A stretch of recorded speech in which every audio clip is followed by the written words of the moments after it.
प्रिय विद्यार्थियों, इस नए वीडियो में आज हम रस और उसके अवयव के बाबत बात करेंगे। यह एक महत्वपूर्ण टॉपिक है जो स्नातक प्रथम, द्वितीय और तृतीय वर्ष के अलावा पीजी कक्षाओं में भी पूछा जाता है। इसलिए बच्चों, इस विषय को आप ढंग से समझने का प्रयास करें। सबसे पहले हम रस की परिभाषा की बात करें तो काव्य को पढ़ने, सुनने और देखने से जिस आनंद की अनुभूति होती है उसे रस कहते हैं।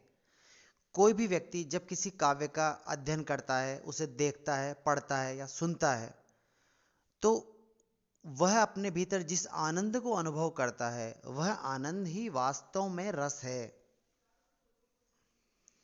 आचार्य भरत मुनि ने अपने ग्रंथ नाट्य शास्त्र में सबसे पहले रस की समीक्षा करने का प्रयास किया।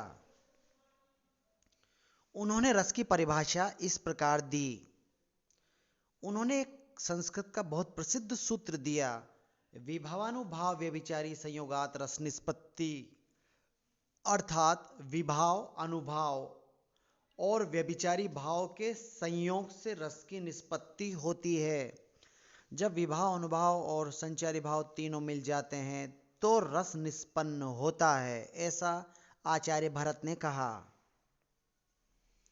इस आधार पर जो रस के हम अवयव देखें तो 4 रस के अवयव माने जा सकते हैं। पहला स्थायी भाव, दूसरा व्यभिचारी भाव, तीसरा विभाव और चौथा अनुभाव। ये चारों रस के अवयव हैं। ये चारों मिलकर ही रस को उत्पन्न करते हैं। सबसे पहले हम बात करें स्थायी भाव की। जो भाव व्यक्ति में स्थायी रूप से विद्यमान रहता है, जो मुख्य भाव किसी अन्य भाव से दबाया नहीं जा सकता तथा पुष्ट होकर जो रस में परिणित हो जाता है, वही वास्तव में स्थायी भाव कहलाता है।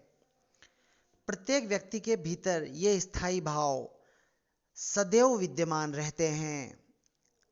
ये जरूर है कि जैसी परिस्थिति और देशकाल हो तो निश्चित भाव, कोई विशिष्ट भाव उत्पन्न हो जाता है। क्योंकि यह व्यक्ति में स्थायी रूप से विद्यमान रहते हैं, इसलिए इनको स्थायी भाव कहते हैं। स्थायी भाव की जो संख्या है वो प्राय 9 मानी गई है, परंतु कुछ लोग वात्सल्य रस को 10वें रस के रूप में यदि स्वीकार करते हैं तो फिर स्थायी भाव की संख्या 10 मानी जा सकती है। ये हैं पहला रति, दूसरा हास, तीसरा शोक, चौथा क्रोध, पांचवा उत्साह, छठा जुगुप्सा, सातवां विस्मय, आठवां निर्वेद या शंभि इसे कहते हैं, नवा भय। और यदि हम वत्सल को स्वीकार करें तो 10वां स्थायी भाव वत्सल भी माना जा सकता है। इसके बाद आती है संचारी भाव या व्यभिचारी भावों की बात। जो भाव जल के बुलबुलों की भांति शीघ्र उत्पन्न और नष्ट होता रहे तथा अन्य भाव द्वारा दबाया जा सके, उसे संचारी या व्यभिचारी भाव कहते हैं। आचार्यों ने इसके प्राय 33 भेद माने हैं।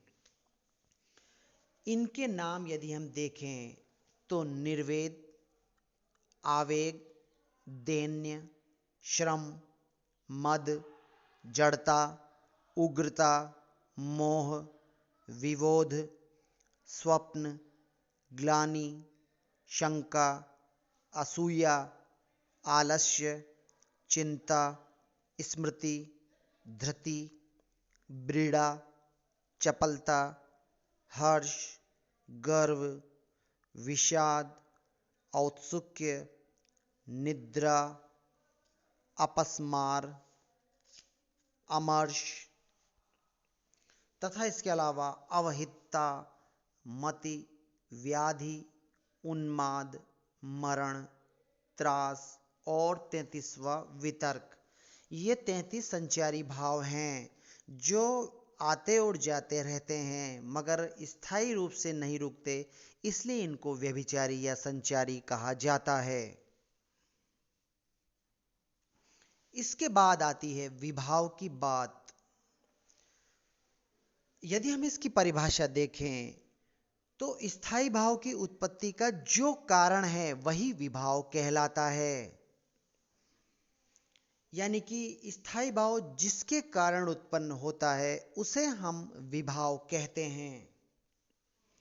विभाव के प्राय 3 प्रकार माने गए हैं। पहला आलंबन विभाव, दूसरा आश्रय विभाव और तीसरा उद्दीपन विभाव। अगर हम संक्षेप में इसे समझें तो पहला आलंबन विभाव, जो स्थायी भाव उत्पन्न करने वाले वस्तु को आलंबन कहते हैं। जैसे मान लीजिए शेर को देखकर किसी के मन में स्थायी भाव भय उत्पन्न होता है तो वहां पर शेर आलंबन विभाव कहलाता है। दूसरा आश्रय विभाव है। स्थायी भाव जिस व्यक्ति में उत्पन्न होता है उसे आश्रय विभाव कहते हैं।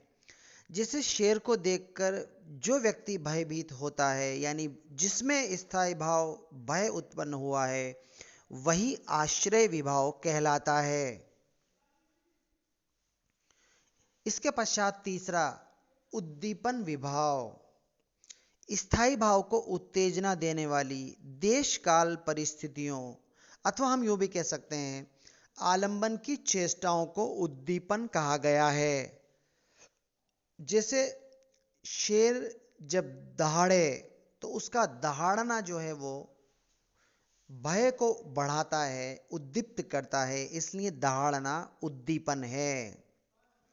हम एक और उदाहरण समझ सकते हैं।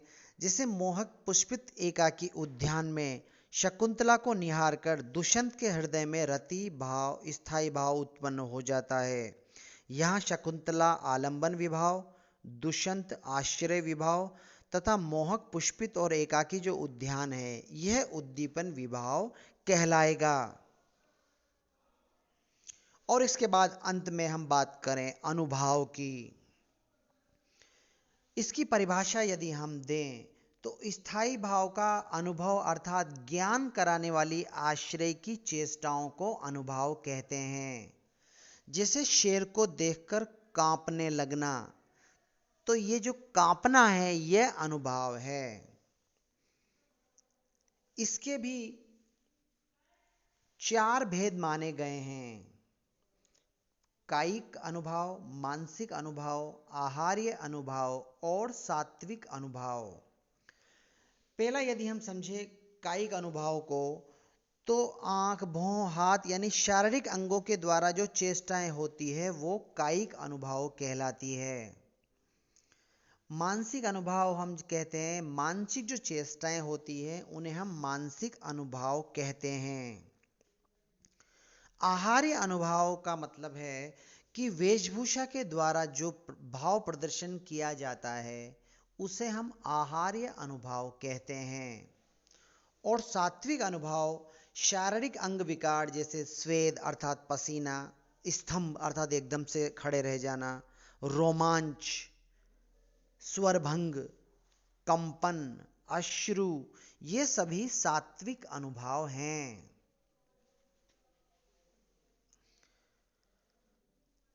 अगर हम और ज़्यादा समझें तो सात्विक अनुभाव को सात्विक भाव भी कहते हैं। ये 8 प्रकार के कहे जाते हैं। स्तंभ, शोक, भय, हर्षादि के वेग से हाथ पैर आदि की चेष्टाओं का रुक जाना स्तंभ है। स्वेद, स्वेद का अर्थात पसीना। रोमांच, स्वरभंग, एकदम से शब्दों का कांपना स्वरभंग है। वेपतु अर्थात कंपन।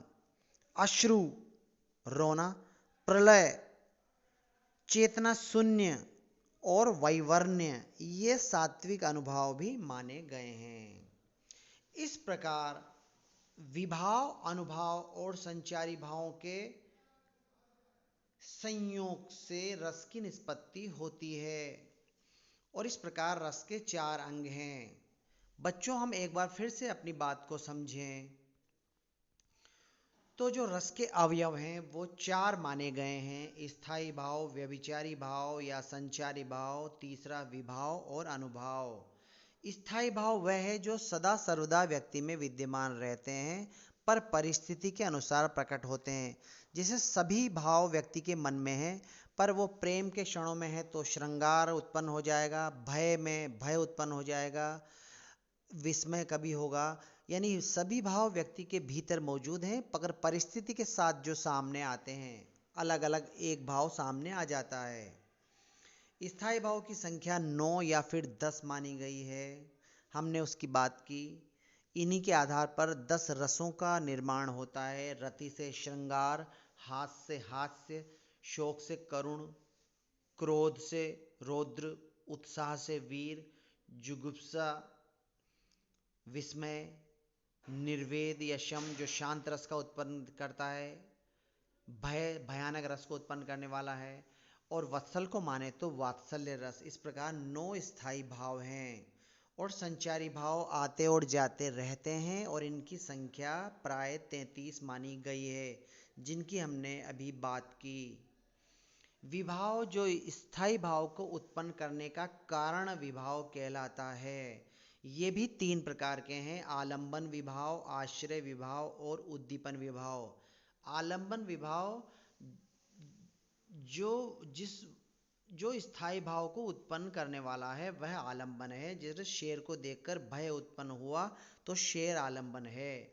आश्रय वह है जिस व्यक्ति के मन में हो। जैसे मान लीजिए शेर को देखकर भय उत्पन्न होता है तो जिस व्यक्ति के मन में भय उत्पन्न होगा वह आश्रय विभाव है। और उद्दीपन विभाव कहते हैं कि स्थायी भाव को जो उत्तेजना देने वाली परिस्थितियां हैं, जैसे एकांत का क्षण हो तो प्रेम का उदय होगा, या रात का समय है भय उत्पन्न करने वाला है, आदि बहुत सारे कारण हो सकते हैं। जैसे शेर का दहाड़ना है तो उससे भय उत्पन्न हो सकता है। और अनुभाव जो स्थायी भाव से जो चेष्टाएं उत्पन्न होती है, उन चेष्टाओं को अनुभव कराने वाला ही अनुभाव है। और ये भी 4 प्रकार के हैं: कायिक, मानसिक, आहार्य और सात्विक। इस प्रकार ये रस के अवयव हैं। ये जो 4 रस के अवयव हैं, स्थायी भाव, विभाव, अनुभाव और संचारी भाव, इन्हीं चारों से मिलकर के किसी रस की उत्पत्ति होती है। बच्चों, यह जो विषय है ये स्नातक प्रथम वर्ष, स्नातक द्वितीय वर्ष और स्नातक तृतीय वर्ष तीनों कक्षाओं में पूछा जाता है। यहाँ तक कि पीजी में स्नातकोत्तर की कक्षाओं में आप जाएंगे तब भी ये रस के अवयव आपको जरूर पूछे जाएंगे। तो बच्चों, आप लोग इस विषय को ध्यानपूर्वक देखें और तैयारी करें।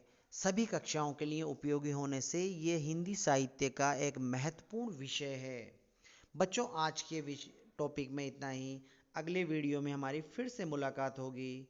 तब तक के लिए नमस्कार।